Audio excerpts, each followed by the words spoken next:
Hi, I'm Jordan Cuglietta, and today we're going to be talking about human trafficking and sexual exploitation. And this is with an emphasis on the connection between the U.S. and Central America. Now, human trafficking and sexual exploitation are illegal almost globally. The very nature of the act is so horrendous that processes to eliminate it through law enforcement drive the already shadowy industry further underground into invisible networks created by human traffickers. Hubs are created for distribution of victims of human trafficking. These have been established in cities such as Dallas, Fort Worth, Texas, Los Angeles, San Diego, and San Francisco, California as well. When I first began my research, it seemed that unlike violence that we've looked at elsewhere in this class, human trafficking and sexual exploitation uses an invisible infrastructure based on corruption, which is strictly enforced with heavy-handed regulations to ensure non-involvement from government agencies and corporations. The legality inflicted by the abolishment of human trafficking drives the industry completely underground. Now let's talk about the definition of trafficking. This is the active recruitment, movement, harboring, or receipt of a person. This is usually by means of force for the purpose of exploitation.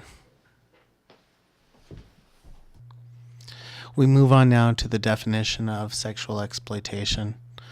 This is the sexual violence and abuse of individuals through the exchange of sex or sexual acts for money, drugs, food, shelter, protection, or other resources.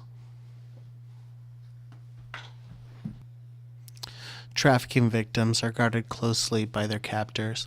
Many victims lack accurate migration documentation. Trafficked as domestic servants remain invisible in private homes. And private businesses often act as a front for a back-end trafficking operation. These factors make human trafficking a particularly difficult crime to identify and count. Strategies employed by human trafficking for the procurement of new victims are as follows. The first is trafficking through organized crime, and this can include any of the following. The next would be the practice of outright kidnapping. The next would be the purchase of young girls from their families or husbands, or procuring other procurers that may pose as marriage contractors. The next is the use of fraudulent employment in dance agencies or other employment agencies that promise young girls an exciting job in a foreign country with no language requirements necessary. And the next is a just general use of friendship or love, where an individual is convinced by a third party to agree to be kidnapped or for a better opportunity in another country.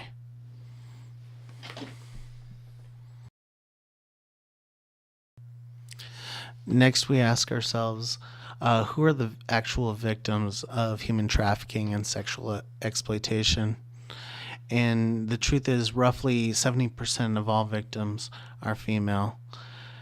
Certified victims of human trafficking in 2006, the countries of origin with the highest population of victims were El Salvador at 28% and Mexico at 20%. At this point in my research, I shifted focus to El Salvador based on the high amount of victims coming from this country. You may ask yourself, why El Salvador? Well, like other Latin American nations, El Salvador suffered from political instability during the 19th century, moving back and forth between military rule and oligarchy rule. In the late 19th century, landowners switched production from growing indigo to growing coffee. Over the course of the latter half of the of the 19th century, coffee becomes a huge commodity, and El Salvador's oligarchies organize society around coffee production. Collective land holdings lead to privately held deeds. Vagrancy laws are passed to funnel workers to coffee plantations, which led to the creation of a national police to enforce their lives and keep coffee workers in line. These three things were used to create one of the first banana republics and ensure the economic goals of the coffee companies. Because coffee production was so profitable, and because the El Salvadorian elites enjoyed United States backing, the oppression of peasants could be easily ignored. But pressure mounted, and the people rose up. The El Salvadorian people entered into a period of civil war from 1979 to 1992.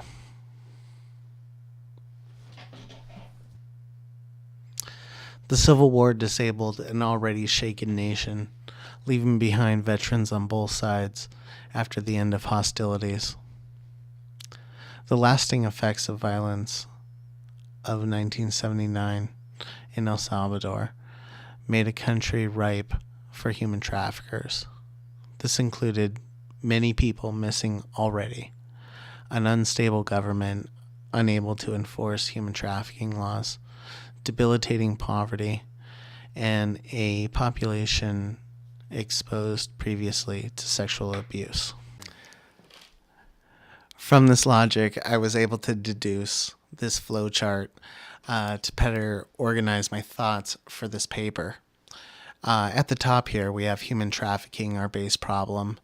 This has an invisible infrastructure based on corruption. This is what keeps the whole cycle moving forward. Of course, this moves to sexual exploitation, as 70% of human trafficking victims are sexually exploited. And then this, of course, leads down to a demand for cheap labor and sex workers. This is a prime example of forced biopower, where individuals are asked to contribute their labor to the benefit of someone else under duress. And where do we go for demand for cheap labor? We can turn to the former Banana Republic of El Salvador. Because of the former Banana Republic, this government is basically in shambles. There's an unstable government, there's economic deterioration, there's a lack of law enforcement, unable to enforce human trafficking laws, which makes it a prime location for human traffickers to gather new victims, which of course feeds back into human trafficking, and the cycle begins again. In summation, human trafficking and sexual exploitation are directly related to the Banana Republic created in El Salvador. This created structural violence inflicted by governments where U.S. economic interests started civil wars and lasting violence, which led to an environment ripe for human traffickers. A horrendous crime that is propelled by exploitation for monetary gain, executed by invisible infrastructure, based on corruption, keen to avoiding government enforcement.